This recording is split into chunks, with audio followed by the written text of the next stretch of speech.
Hi everyone, this is David and welcome back to the Hyperbolic Time Chamber.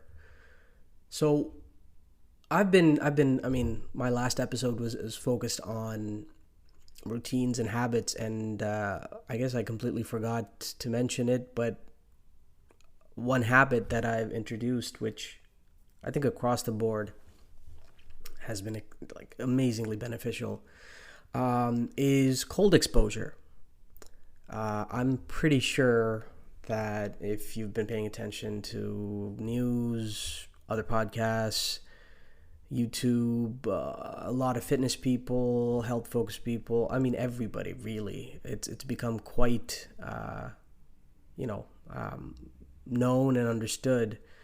But I want to speak on this because it's something that I have definitely incorporated as part of my daily routine, and it's a habit that I've gotten into. And it's honestly one of the best things that I've done for myself. I obviously live in a condo, so I don't really have the ability to have or set up a cold plunge or a separate space dedicated for cold exposure or cold therapy. But just in listening to some other podcasts, one person in particular, Peter Attia, I don't know if anybody knows who he is. He's actually a Canadian doctor, but I guess he's living in the States now. And he spoke on this quite a bit, and so does quite a few other people. But essentially, he was also even suggesting that you can get cold exposure simply by just having cold showers, right? Turning on the water to just cold and being able to immerse yourself under the cold water, for short periods of time. So I honestly can't even remember when exactly I started doing this. I feel like it was at some point last year. And that's the thing. This is probably the most difficult thing about certain things that you incorporate into your life, your routine, habits. Sometimes you do it and it becomes almost second nature, where you rarely remember when you introduced it or how it even got into your routine. But for me, I think it's always about improvement. I think that's been the one common thread through most of the things that I've done throughout my life. Every time, it's, for me, if it makes sense and if it's going to help me do better, be better, feel better, think, operate better, I'm like, yep, I'll try it. I'm definitely game. I think it was one of those things where I heard about it, and I obviously, hearing about it everywhere, but I was thinking, okay, let me try and do this. And yeah, in the beginning, it was absolutely terrible because it sucks to get cold. And if you're not used to it, it is a jolt to the system. But listening to, some of the people that have talked on this in length and just trying it myself, I realized the amount of benefits that I started noticing. Some of them are pretty straightforward, because you feel it right away. Your mood improves a lot, because it seems, and I think the research is showing, that there is an immense dopamine dump in your brain. So again, not to get too medical, because probably should state the obvious. I am not a medical doctor. Obviously, I'm not a physician. I am not licensed or equipped to give medical advice in any way. So this is just me really reflecting and sharing my experience. But the research is showing that there's a lot of, a huge dopamine release, basically. And your brain, if I'm not mistaken, functions on a variety of different, I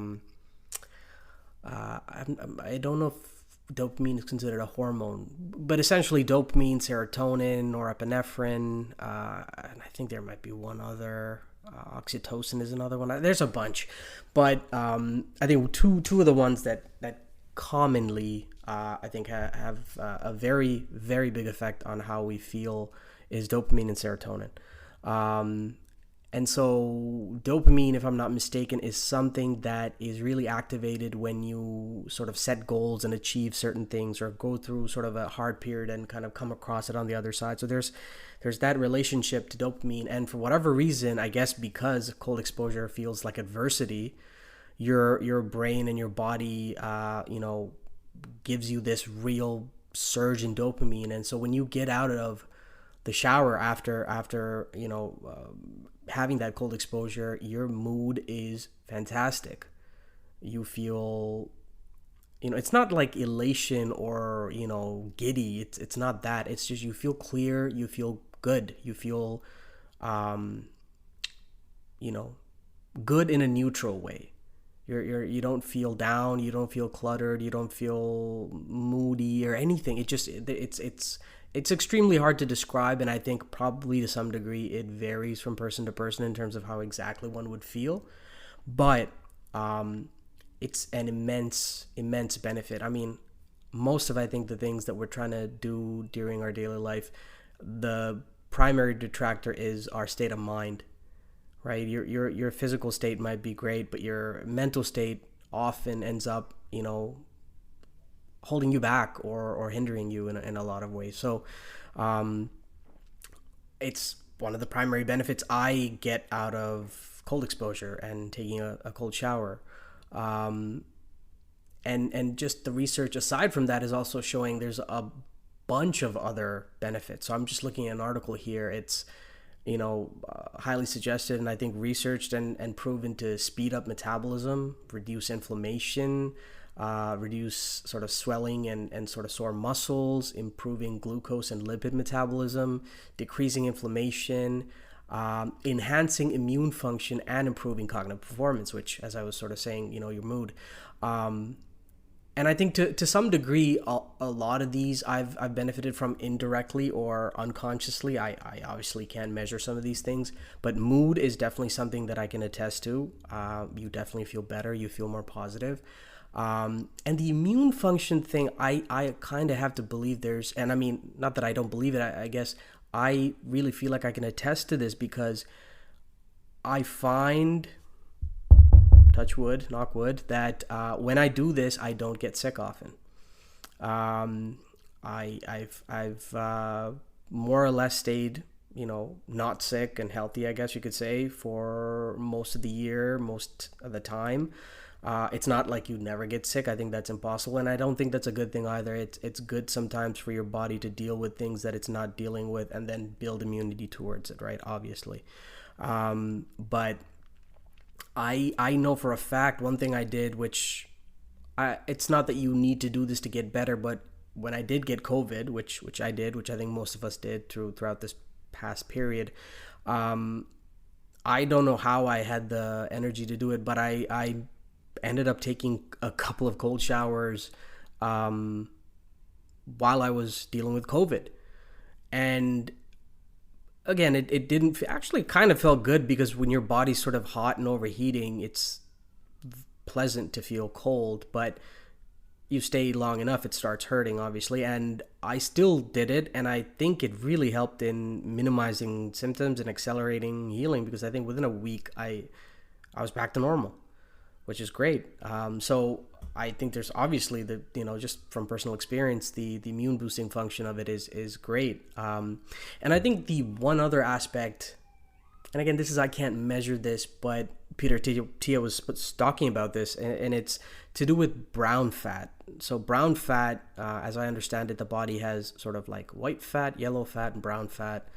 I forget which is what exactly. I know yellow fat is probably not the good fat in terms of it's often visceral fat or subcutaneous fat, so fat that's under your muscle and sort of surrounding your organs, which I think there's some amounts which is necessary and healthy, but more of it is definitely not good for you. And I think the subcutaneous is obviously just excess body fat, which most of us have, throughout life. But the brown fat is actually fat that you are born with. I believe it's located primarily in your sort of upper neck, or back, basically your back, but your upper shoulder, traps, lower traps, sort of that area. So like from the neck down to sort of the middle back. And again, this is just from what information I've gleaned from various, podcasters with medical backgrounds. And one of the primary functions of brown fat is keeping you warm. Supposedly children, when you're a baby, you have a high amount of brown fat because it basically keeps you insulated and sort of protected from dips in temperature and sort of from breaks between feeding, etc. So I think it's an evolutionary byproduct. And brown fat also has a big component to increase your metabolism and burn sort of body fat, I guess subcutaneous fat. So for me, I can't obviously attest to the fact that I've seen a measured drop in fat loss or body fat loss purely from cold exposure, but I have to believe it's helping in some way. So maybe it's a placebo. I don't know. I haven't really been able to quantify the benefit from that perspective, but 100% mood, 100% immune boosting benefits, and overall, yeah. And again, even with working out and stuff, I definitely do find that I get a lot of benefit to taking cold showers because it helps with the muscle recovery. It helps reduce the inflammation that comes from working out. So you also feel like you can kind of get back into the gym within the next day or so without feeling overly sore, and not hating going back into the gym. So it's honestly been a huge benefit and a huge asset in terms of something that I've incorporated in my life. And to speak at a little more detailed as to how I do it, because again, as I said, I take a cold shower, but I know there's a lot of research showing that start off with a cold shower. Honestly, I have not worked up to that level yet, and I don't know if I ever will, because when I wake up in the morning, I don't want to jump into a cold shower at the first point. That just feels horrible or sounds horrible. I don't know. I haven't done it that way. What I like to do is obviously have a nice black coffee in the morning, sit down, take a minute to myself, and then when I'm gonna have my shower, I start off regular with a hot shower, which you kind of get into it and obviously do your thing, and then as I finish my shower, the last portion is where I do my cold exposure activity. And again, I feel like maybe this was Andrew Huberman, who's another fantastic podcaster, and he's I'm not sure if he's an MD, but I know he's a PhD, very well educated, and he talks at length on many of these topics. But I think there was some research that he was referring to where it's still good to be able to kind of expose yourself to a cold shower, and it's good to sort of get exposed to that cold water, maybe like in a minute spurt, step back, let your body sort of reheat for a bit, go back in, step back, go back in. So sort of like a three step process, or at least 3 cycles. So I think for me, that's what I've started doing, and I found that it seems to be working for me, and whatever effect it's doing, right? So yeah, I finished my shower, and as I'm finishing my shower, I basically just completely turn the shower lever, whatever you call it, I don't know what you call it, but essentially I turn it all the way to cold, full blast, and I just sit there for at least 30 seconds to a minute, if possible, and I let it run over my head for a bit. But if you stay too long under cold water with your head, your head starts hurting a lot, and you start going like everything goes numb, and it's not ideal. But it's also extremely beneficial to get your body under cold, right? So I get my head exposed to cold water, and then I just let the cold water run basically sort of neck down, right? So front of the body, back of the body, If I'm having specific pain in certain areas, I'll even let it sort of hit that a little more. But I sort of rotate back and forth to get as much exposure to my body as I can to the cold water. And then I'll take a step back for maybe like 15, 20 seconds. I don't know. I forget what the research says. Probably it's better to take a longer break. But again, it's for me not practical to like get out of my shower and like wait a minute and really let my body reheat and go. Like it just, yeah. So, within reason, I do what I can. But so I step back for 15, 16, seconds.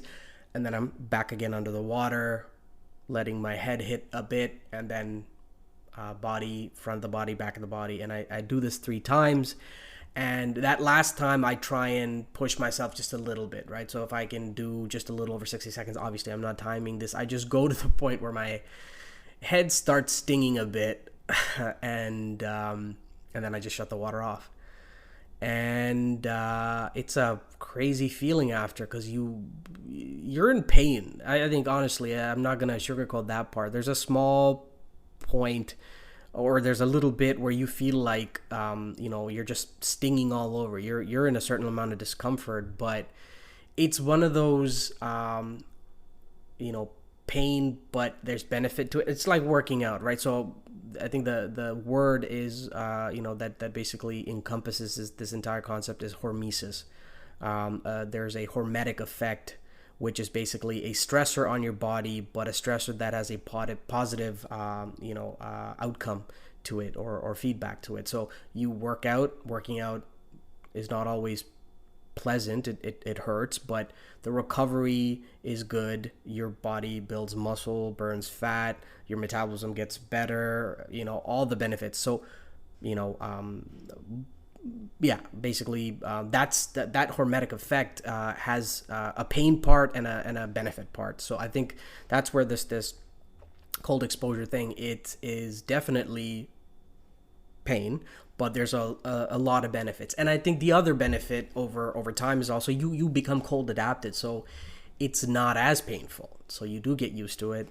And I know there's a lot of research that says it's better to cycle on and off in terms of like do it every other day or a couple of times a week. At the moment now, if I can, I do it every day because I just find that it helps me. But there are times where I'll be visiting family, and the water pressure is not ideal there. So I'll say, you know what, screw it. I don't even want to put myself under the water here. It just doesn't feel worth it. So I'll just take a regular hot shower and then I'll just wait to come back to my condo and do it. So I feel like typically there's going to be things happening in your life that might break this routine anyway, but ideally it's whatever seems to work for you, right? So if you do decide to do this, which again I wholeheartedly recommend because I think there's a lot of benefits to it. Try it out. Try it, in the beginning maybe once a week, twice a week. Find whatever cadence works for you, and see how you feel. And I really, really can't recommend it enough. It is an amazing and easy thing to incorporate. I find, again, it's hard in the beginning, but it costs no money to stand under cold water in your shower, right? And I think that's exactly it, where like if I get to a point where I have the space and the means to maybe have a cold plunge, sure, that is something that would be awesome and great to have. But in the meantime, there's just a lot of things that you can do that's within your means and costs absolutely nothing, right? So yeah, I really just wanted to talk about this because it's something that I have, again, benefited immensely from, and I'm very thankful that I've incorporated this habit into my daily routine because the compounding effects have been fantastic. And I don't see why I would stop, but I hope I keep doing it because I don't think there's any downside to it. Also, before I forget, the cold exposure or the cold adaptation part of it, also, it is good because this helps you then not get as cold during winter. Living in Canada, obviously we deal with quite a bit of cold weather for most of the year. It actually keeps your body, or builds some resilience to your body, where you can deal with the cold weather and not have to be completely layered up. And I think that's also just an added benefit, right? You basically want to be able to deal with the elements and not completely fall apart. So that's also where heat exposure comes in. I have not had the ability to incorporate heat exposure into my daily routine yet. I don't have a sauna, and I don't know where exactly I'd be able to get a hold of a sauna within the immediate vicinity. So any case, that's probably down the line. I want to definitely get that exposure and get incorporate that into my routine. But cold exposure, and as I said, the benefit also is you become much more resilient to temperature changes and when the weather drops, right? Which again, I think is very helpful if you're living in a country that experiences cold weather. Again, that's really what I wanted to talk about. If you do it, and you have any thoughts you want to share, I'd love to hear about it. Obviously, please. And again, I'm having these podcasts on YouTube and Spotify, and I believe on Spotify you can sort of send in questions or answer questions. I can put up questions, you can answer questions, and YouTube obviously you can drop comments. Let me know if you do this already and if it's been beneficial for you. And if you don't do it already, let me know if you'd be interested in trying it. And if you do try it, let me know how that goes, right? I would, again, wholeheartedly recommend this,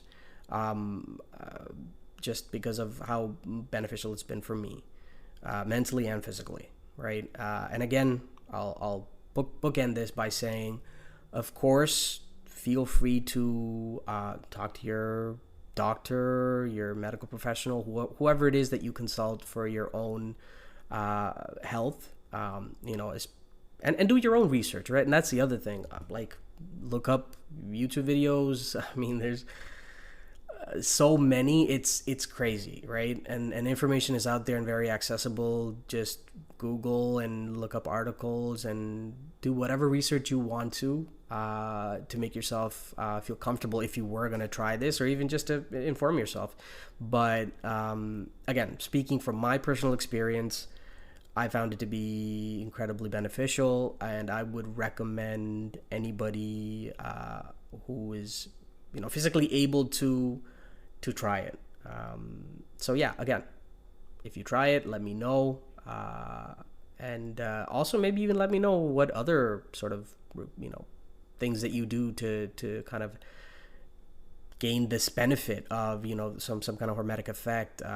If you do heat exposure, tell me about that as well. I'd love to sort of have some information on that, and where I can then potentially work towards getting to the point where I try that out, right? That's really it. That's all I really want to cover on this episode. Thank you for listening, and please feel free to like and subscribe in either platform, and I'll catch you on the next one. Take care.